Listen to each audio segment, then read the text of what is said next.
Si Attorney Harry Roque, mga Boca Trips, ngayon ay nagsasalita siya.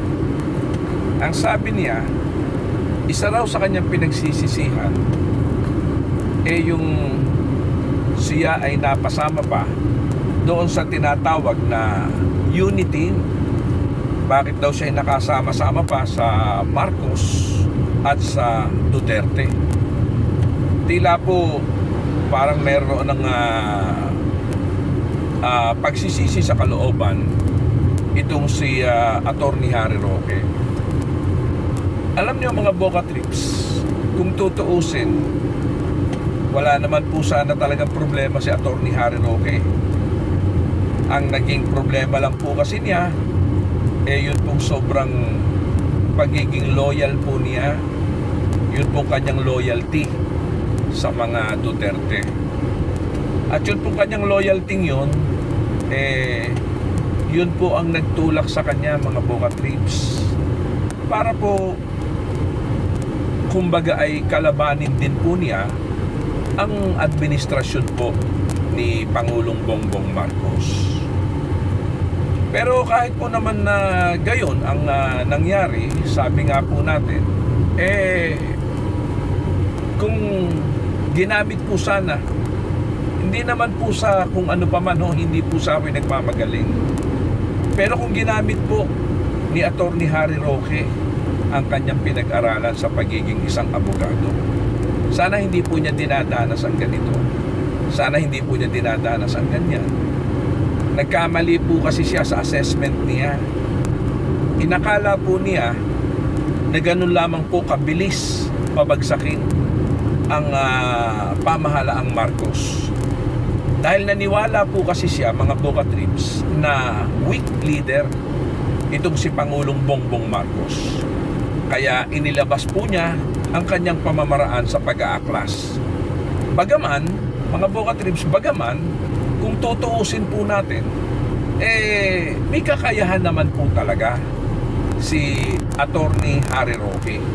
Ang pagkakamali lamang po niya, meron po siyang unanswered question, o kumbaga meron pong katanungan para sa kanya ang magpahanggang sa ngayon po ay hindi po niya kayang sagutin.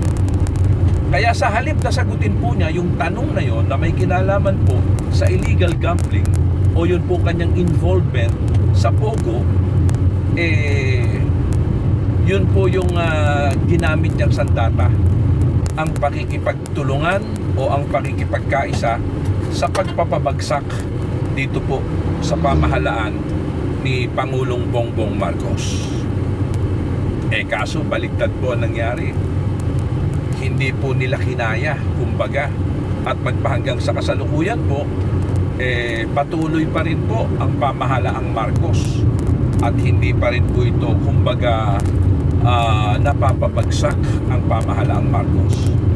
So ngayon, sa halip, mga Boca Trips, sa halip na magtagumpay po itong si Attorney Harry Roque sa kanya pong layunin na mapabagsak po itong si Pangulong Bongbong Marcos at ang kanyang pamahalaan, ang nangyari po mga Boca Trips, uti-uti pong siya ang bumabagsak.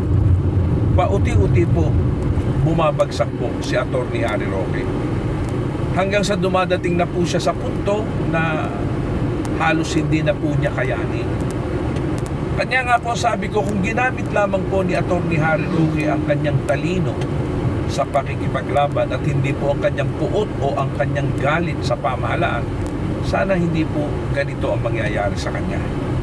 Sa kasalukuyan, mga Boca Trips, hindi ko po sigurado, bagaman meron pong post na nakita po ako dito sa social media na di umano, eto pong si Attorney Harry Roque sa kasalukuyan ay na ano na po siya, na desisyon na po siya na siya po ngayon ay disbarred na sa kanyang pagiging abogado.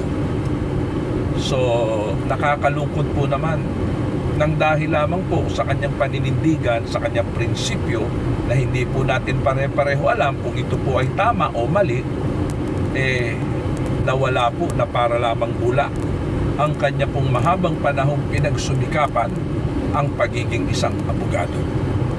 Ngayon po, tila po lumalabas na siya po ay disbarred na. Sa makatuwid, kung ikaw po ay disbarred na, ang ibig sabihin po, abogado ka na lamang po sa iyong sarili sapagkat yun ang iyong pinag-aralan. Pero hindi ka na po abogado ng lipunan sapagkat hindi ka na po lisensyado kumbaga. Kanya nakakalungkot man pong isipin, sabi nga po ng karamihan, kung naging mahinahon lamang po si Attorney Harry Roque, kung hinarap po niya ng lubusan yun pong kanyang asunto, sana hindi po siya nagtatago. At marahil po siguro kung totoo ang kanyang sinasabi na wala po naman talaga siyang involvement diyan sa tinatawag po nating pogo, marahil po sa mga pagkakataong ito malaya na siya. Pero hindi po ginawa po niyang sandata yun pong paglahok niya sa mga activities ng pagpapabagsak kay Pangulong Bongbong Marcos, at ginawa po niyang sandata ang kanya pong pagtatago para po takasan niya ang usapin sa pogo. Kanya nga po sabi po natin, kung wala naman po talagang involvement sa pogo, bakit baga po ayaw sumagot sa tanong?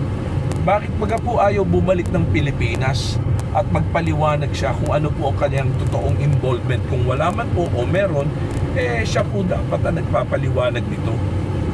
At hindi po yung siya ay nagtatago at yung tuloy pati pong pagtatago niya ang nagpapatunay na marahil nga po may involvement siya doon sa usapin sa pogo. Yun po lamang. Maraming salamat po.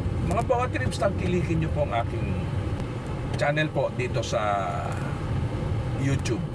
Maraming salamat po.